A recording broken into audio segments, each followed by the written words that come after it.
discussing university application and scholarship abroad, and the documents you need to make available so as to benefit from this opportunity.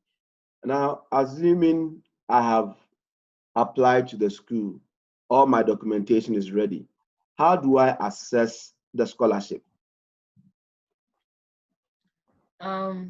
So for me, from my experience and I've from what I've seen other people go through, with the US schools, our advice, it is better to get an advisor or a professor who tells you apply for it, apply for the school, I have this funding for you, and then you go ahead and apply. So that one, your admission letter will come with the funding letter.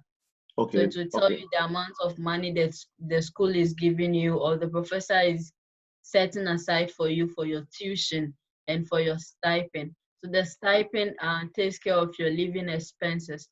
That is your rent, feeding, and everything here. Okay. And so with that one, you are good to go.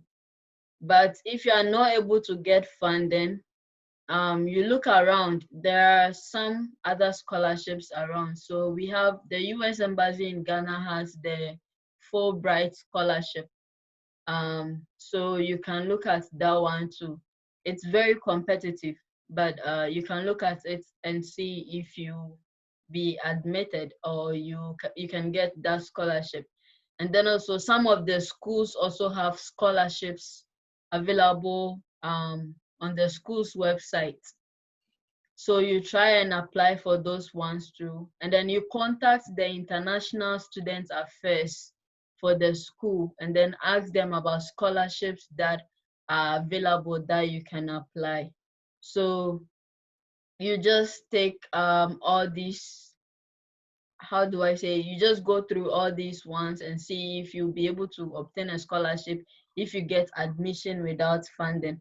And then also you just just go on Google and look at scholarships available for graduate studies for international students. You go out there and look for it. Especially with the women, we have a lot of scholarships out there for women. So you just have to be qualified for it. And most of the times, with we the Ghanaians, we think it's only academics that will help us to get these scholarships. But no, sometimes it's about your community services, what you've been able to do to help your community whilst you were in school or whilst you were in your country. So all these counts. Whilst you were in the university, did you take up any positions? So they look at multitasking. So how are you able to combine studying with other volunteering activities? Um, Volunteering in church, doing church activities, doing community activities, activities in your company, all these ones help. So you have to make sure you try and then get involved with all these things. And those will also help boost your resume in applying for all these scholarships. So there are lots of scholarships out there, but sometimes it's up to you having time to search for them. You just have to really have time to search for them on the internet. Ask people. It doesn't hurt to ask people, hey, I know you were a graduate student here. You were a graduate student here. You were a professor here. Do you know of any scholarships that I can apply for? Once you are in the university, in your undergraduate, make sure you have a good relationship with your professors, with your advisor back in Ghana, and then they will be able to help you. Some of them have schooled here and they can direct you to some scholarships that you can apply for. And then also I keep taking us back, but I'm really sorry. It just keeps on coming. I forgot one important thing, that is the references. You also need references for your school application. So I said you need to have a good relationship with your advisors and your professors. And you also have to make sure you perform well academically you also have to make sure you get involved in community activities, both on campus, in church, and at home. So you will need reference letters with your application too. These are some of the documents that you will Okay. need. Okay. So most of the schools require at least 3 references, and that one too, you have to, most of them will want you to get it from your professors. But those of us who worked after school, at least we get 2 from our professors, or our lecturers. We call it lecturers in Ghana. You get 2 from your 2 different lecturers in Ghana, and then you get 1 from your boss at work. So Okay. that one helps. So you have to make sure you do all those things to get a good reference. It really helps with your application. Okay. All right. So from the UK, how do we assess scholarships? Yes, I think I'll just add a little to what she has said. Okay. But the truth of the fact is 90% of the work relies on you. First of all, Google must be your good friend. Okay. It's so easy. Just go to Google, list of scholarships in the UK, in China, or in the world. Or you can Okay. just decide to ask Google for short, list of 100 scholarships in Europe. Okay. They need to give you a list of almost all the scholarships you can think of. Mm-hmm. Okay. So when you have that list of scholarship, the next thing I want you to focus on is that now you should be mindful that some scholarship have some specifics. Okay. Some are academically minded. Mm-hmm. So it means that the applicant must have gotten a first class or Mm-hmm. maybe a very strong second class upper. Mm-hmm. Okay. Some of them also are professionally minded and leadership. Is the applicant a leader? Does he have a strong professional experience? For example, the Shivning Scholarship that I'm part of is solely based on leadership and your professional experience. Some scholarships also are based on your community work, your social work, or volunteering. Okay, for example, the MasterCard Foundation, the Rotary Foundation, and there are so many other scholarships out there, okay, that are looking at that particular aspect. Also, the Erasmus Mundus Scholarship. That's, yeah, Erasmus Mundus in Europe. They are also looking at your volunteering, potential, capacity. What have you done so far for the community? Okay, so when you're able to distinguish these 3 types, the scholarships falls under, it's easy for you now to proceed. So if you know that you are very strong academically, if you know you have a very strong GPA, then you go for scholarships. Maybe you can be biased. You can select 5 scholarships that require very strong GPAs. Then you go for maybe 1 or 2 scholarships that require for professional or volunteering, if you have those qualities, so that you kind of blend it. Okay, so when you have that, then it's easy for you now to take the next step, which I think if you're able to classify yourself in that group, it's easy for you to move forward. So as we've said, we have the USA, we have the UK. You should also be mindful that almost all the European countries offer scholarships. Okay. Okay, for example, you have the DAS scholarship in Germany. That is why I started by saying try and Google so that you get to know almost all the scholarship. And also we are in June now. June is the best time for you to start. June is the best time for you to start, or July is the best time for you to start, so that you get to know all the scholarships, the time they open, the time they close, what are their requirements, so that you now prepare yourself towards after August, because most of the scholarships start opening after August. Okay, Chevening, for example, for those who will be interested, starts opening, I think, from July.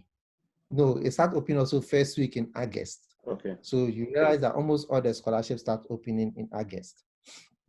So when you do that, another area also for you to also get some scholarship tips is on Twitter and LinkedIn. Okay. I don't know for Instagram because I don't use Instagram, but if Okay. you're on Twitter, you realize that most of the lecturers be giving tips on how to apply for scholarships. You have a lot of people explaining almost all the scholarship process. Okay, so you just have to be on Twitter, try to follow, let me use the word, sensible people, so that it's so easy, especially the schools. Then you follow them, it's easy for you also to get almost all the tips that our sister has made mention of. Okay. Another thing I want to add is for the UK schools also, we also have almost most of the schools in the UK have rep officers in Ghana. So Oh, when you okay. apply to the UK, usually the rep officers in Ghana will contact you. So as far as you submit the application, they'll contact you in Ghana and they'll try to meet you. So don't be shy, just be bold, take your document, approach the person, have an interview with the person. We also guide you on what to do and what not to do, and kind of facilitate and ease your process. I think basically those are the few things I wanted to add to what our sister enumerated. Okay. Yeah. Okay. All right, guys. Is there anything you'd like to add before I bring this conversation to an end? So concerning the scholarships, Yeah. here in the US too, if you're able to get admission and then get in, so sometimes most of the times you'll be given a tuition waiver, Okay. and then a stipend. But when you get here, the stipend is not enough, so you just have to look around for scholarships. As I said earlier, it doesn't hurt. It doesn't hurt accent. So I, for instance, back in Montana Tech, I had to go around. My first semester wasn't that easy. So I decided to go to professors, the offices of professors, to ask them about scholarships that I could apply for, to make my living a little bit easier for me and then get a sound mind to study. So I did that, and one of the professors sent me a scholarship that I could apply for. That is the International Peace Scholarship. It is offered by this philanthropic organization called PEO. It's women helping women in academics.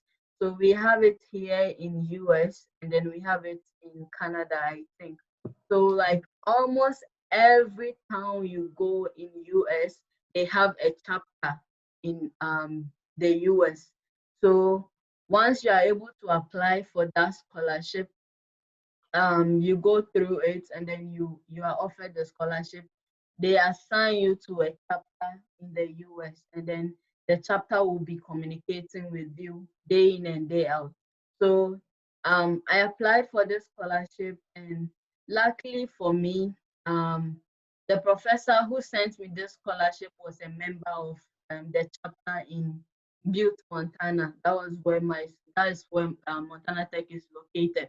So she took me through, she and one member of the chapter took me through the application. They assisted me with the application, and then also gave me a recommendation letter from the chapter. So this all boils down to community work.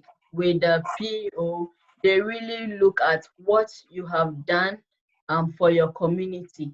So I never knew. So I started a nonprofit back in Ghana, trying to help teenagers achieve their career goals. But I never knew this would help me in my scholarship application. So this PEO, you can also apply for a PEO scholarship if you want to pursue an undergraduate degree in the US. But then also you also have to have an English proficiency. So anyone who wants to look up at PEO, they give out scholarships, but as I said earlier, it's competitive. And then also they look at your social work, what you've been able to do to help your community back home. So Okay. All right. that So, is one. all right. So Yeah, your final words.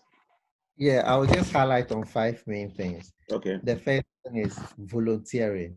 Okay. Volunteering should be at the top of your priorities. If you haven't volunteered before, I'll ask you to try and volunteer. Let's volunteer, because you realize that for most of the people that have been able to be beneficiaries of scholarships had a lot of volunteering experience. And actually, volunteering was one of my strong points in submitting my application. Okay, so everyone listening should bear that in mind. Make sure you have a very strong volunteering experience in your pocket. So when you are submitting the application, you just release it and give it to them. The second thing that I want to talk about is what I call the golden rule. Okay. Imagine that you are giving somebody 500,000 new Ghana cedis, and you tell the person to write an application of why you should be giving the scholarship or why you should be giving the money. You should just ask yourself, what will you expect from the person to submit? Okay, so when you ask yourself that question, it puts it in perspective on what is expected of you in submitting your application. Because these are people coming to give you a lot of money. So you can't just submit, I don't want to use the word shambolic, but you can't just submit a poor, application thinking that you are going to get a scholarship. Because first of all, you are not the only person applying. It's competitive and open to all Ghanaians, all Africans, and the whole Europe, even Asia, even those in Asia are also applying. Okay, so you just have to ask yourself, if I have 1 million Ghana cedis, then I tell somebody to give me a reason why I should give him that money. What will I expect from the person? When you put that in perspective, it will guide you to now write what is expected of you. The essays that will be asked of you during the scholarship, don't take it lightly. Write your heart out. Try and be authentic. Okay, it's so easy for us to copy on the internet. I think, let me just give this experience. When I was doing my national service in UCC, I decided to just move into postgraduate studies. So I started applying here and there. Actually, I don't remember the number of applications I submitted because there were quite a lot. Okay, but I think at the core of all those applications was that I was just copying what people have done. Because in my department, almost all the research assistants were planning to go to school.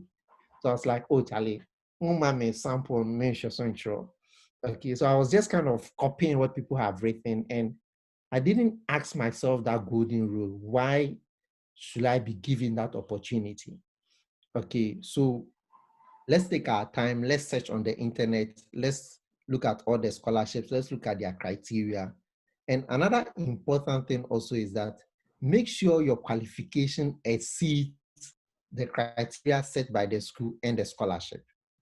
Okay, don't assume that because maybe you are working here, let's say because you are working at GNPC, you think that GNPC as an organization is going to be, a motivation for them to give you the scholarship. It doesn't work like that.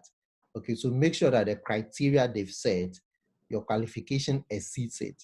So if you have this in your pocket, I think any application you submit, you are going to be successful. One last thing, don't give up. It's it's a job on its own. It's if someone tells you I've not been rejected, then the person is by the grace of God. But personally, for example, during my national service, I got rejected a lot of times. Okay, so don't give up. You just keep submitting the applications, change the scholarships. If you think the essays are not up to standard, change it, let somebody proofread it. As our sister just said, make sure you speak to somebody to assist you if you are stumbling, so that the person can support you and put you on track. Above all, don't give up because it's a stressful journey. Yeah. It's a stressful journey. Thank you. Okay. Yeah. All right, guys. Thank you very much for having this discussion with me. I mean, we are going to end on the note that university application and scholarship abroad is a job on its own. Don't give up. If you persist, one of them will break through for you. Thank you, sir. Thank you, Augustina, and enjoy the rest of the day.